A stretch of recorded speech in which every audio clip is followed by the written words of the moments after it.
Hello दोस्तों, नमस्कार। तो हमारी आज की कहानी है बासना का तोड़। राजस्थान के राजघराने की एक अति सुंदर राजकुमारी थी जिसका नाम मीनाक्षी था। उसके रूप, उसके नयन नक्श, उसकी चाल ढाल के चर्चे हर ओर होते थे।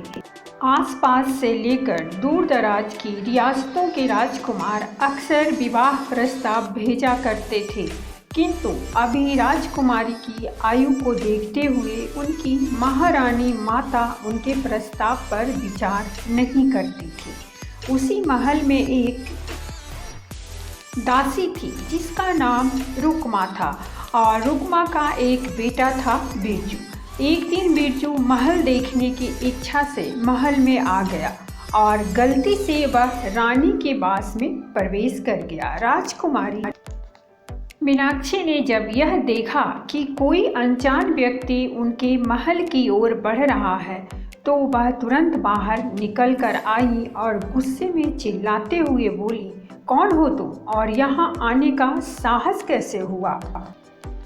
किंतु बिरजू ने कोई जवाब नहीं दिया। उसने राजकुमारी का चेहरा देखा और देखते ही उसकी सुंदरता पर आसक्त हो गया।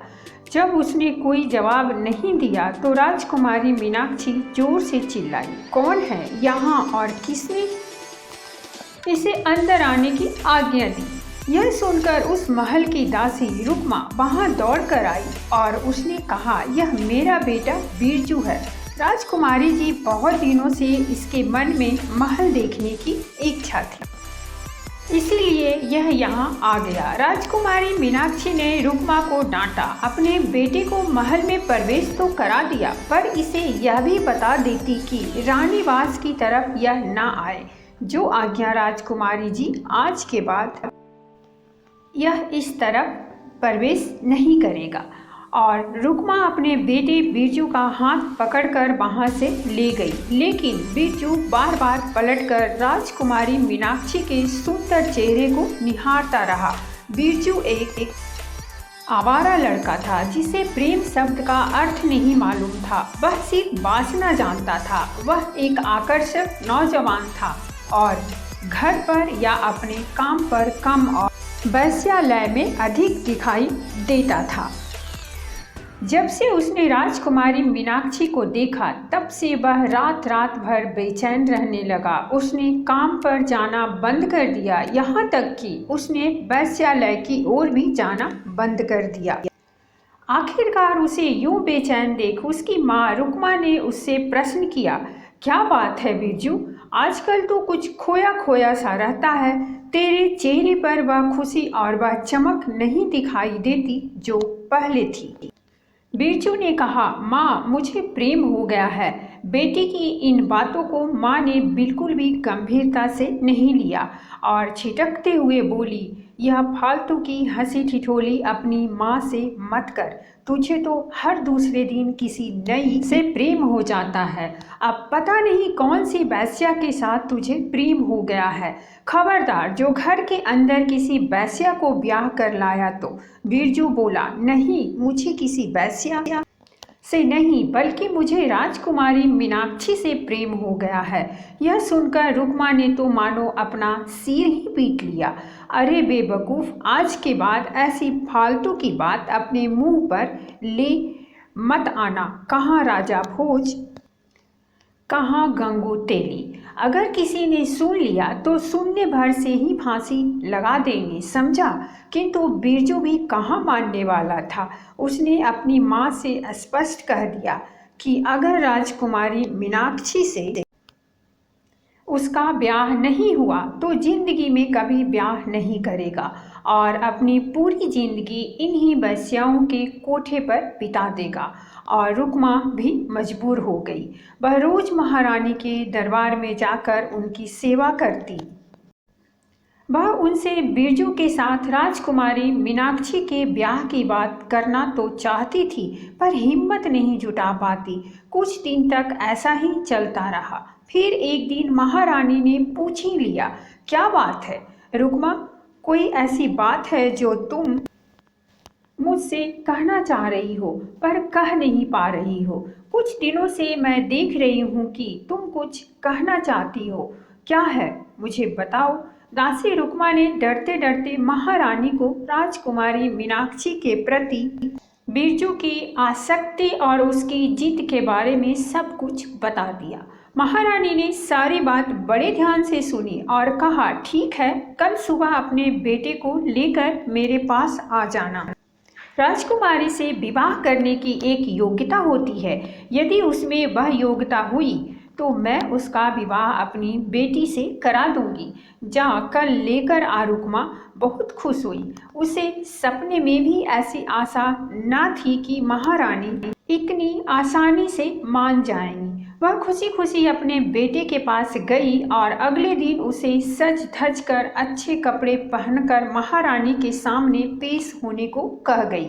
अगले दिन तय समय पर बिरजू महल की महारानी के सामने प्रस्तुत था। महारानी ने बिरजू से उसका हालचाल पूछने के बाद पूछा, कहो बिरजू, क्या कहना चाहते हो? बिरजू ने कहा, महारानी साहिबा, मैं राजकुमारी मीनाक्षी से विवाह करना चाहता हूँ। तुम राजकुमारी मीनाक्षी से विवाह क्यों करना चाहते हो? बिरजू बोला, क्योंकि मैं उनसे प्रेम करता हूँ। रानी ने पूछा, तुमने पहले कभी राजकुमारी मीनाक्षी को देखा नहीं, कभी उनसे मिले नहीं, तो मिलते ही प्रेम कैसे हो गया? बिरजू के पास इसका कोई जवाब ना था। वह शांत रहा और रानी ने अगला प्रश्न पूछा, तो ठीक है, यह बताओ, तुम्हें मीनाक्षी में क्या अच्छा लगता है? बिरजू ने एक पल सोचा और कहा, मुझे उनकी आंखें बहुत अच्छी लगती हैं, बिल्कुल मछली जैसी है। रानी ने पूछा, और क्या अच्छा लगता है? बिरजू बोला, मुझे उनके होंठ बहुत अच्छे लगते हैं, बिल्कुल गुलाब की पंखुड़ियों के जैसे मुलायम। रानी ने फिर पूछा, और क्या अच्छा लगता है? बिरजू ने बिना किसी डर शर्म से कहा, मुझे उनके शरीर का अंग अंग अच्छा लगता है। महारानी ने फिर आगे कहा, ठीक है बिरजू, मैं तुम्हारा विवाह राजकुमारी मीनाक्षी के साथ करने को तैयार हूँ, किंतु उसके लिए तुम्हें मेरी एक शर्त माननी होगी। बिरजू ने कहा, ठीक है, बताइए क्या शर्त है? रानी बोली, तुम्हें 1 साल तक इसी महल के कमरे में रहना होगा, बाहर जाने की कोई आज्ञा नहीं होगी। बिरजू ने चौंकते हुए पूछा, तो क्या उसके बाद आप मेरा विवाह मीनाक्षी से करा देंगी? रानी मुस्कुराते हुए बोली, हाँ बिल्कुल, लेकिन उस 1 साल में तुम्हें उन्हीं लोगों से मिलना होगा जिससे तुम्हें मिलने को हम कहेंगे। तुम्हें वही पढ़ना लिखना होगा, वही सुनना होगा जो तुम्हें हम कहेंगे। तुम्हें वही भोजन करना होगा जो तुम्हें हम खाने को देंगे। बिरजू सोच में पड़ गया तो महारानी ने मुस्कुराते हुए कहा, घबराओ मत बिरजू, बहुत अच्छा भोजन देंगे।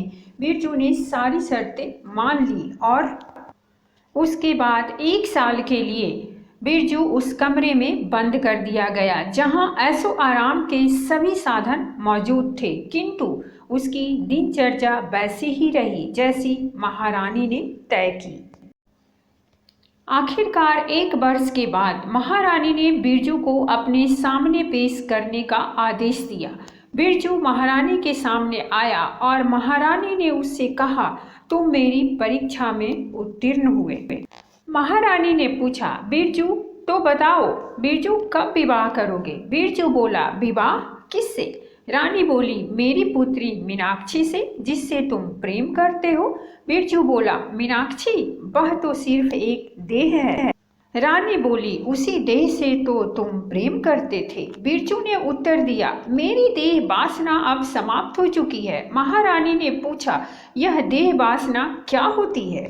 बिरजू बोला, संसार की चाह, देह की चाह, ज्ञान की चाह, यह वासना ही तो है जो हमारे सभी अच्छे और बुरे विचारों को जन्म देती है। पहले मैं देह वासना से ग्रस्त था, इसीलिए शरीर की सुंदरता को ही देखता था।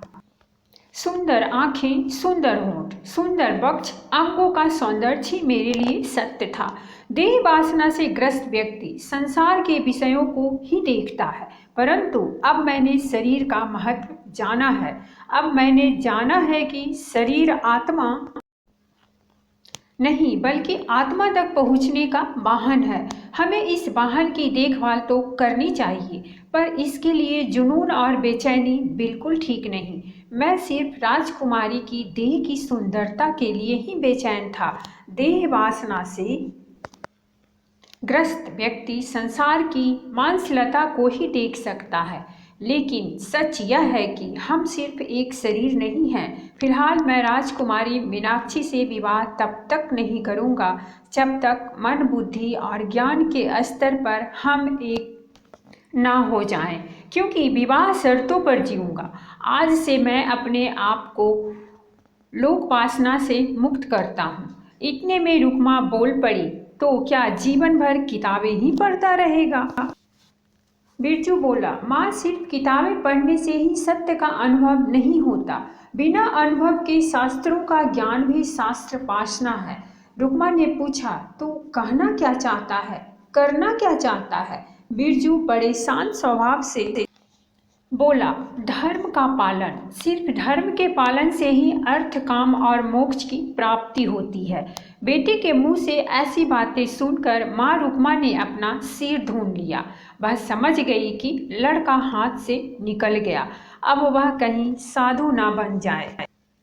वह दौड़ी दौड़ी महारानी के पास पहुंच गई और बोली, महारानी, आपने बंद कमरे में 1 साल तक मेरे बेटे को ऐसा क्या पाठ पढ़ाया जो वह ऐसी बहकी बहकी बातें कर रहा है? तब महारानी ने बताया कि शर्त के अनुसार मैंने उसे भोजन के रूप में सिर्फ शाकाहारी सात्विक भोजन दिया था, पढ़ने के लिए भगवत गीता दी और रोज हमारे कुल गुरु उसके पास जाते और गीता का एक श्लोक उसके सामने पढ़ते और व्याख्या करते, बस इससे अधिक कुछ नहीं।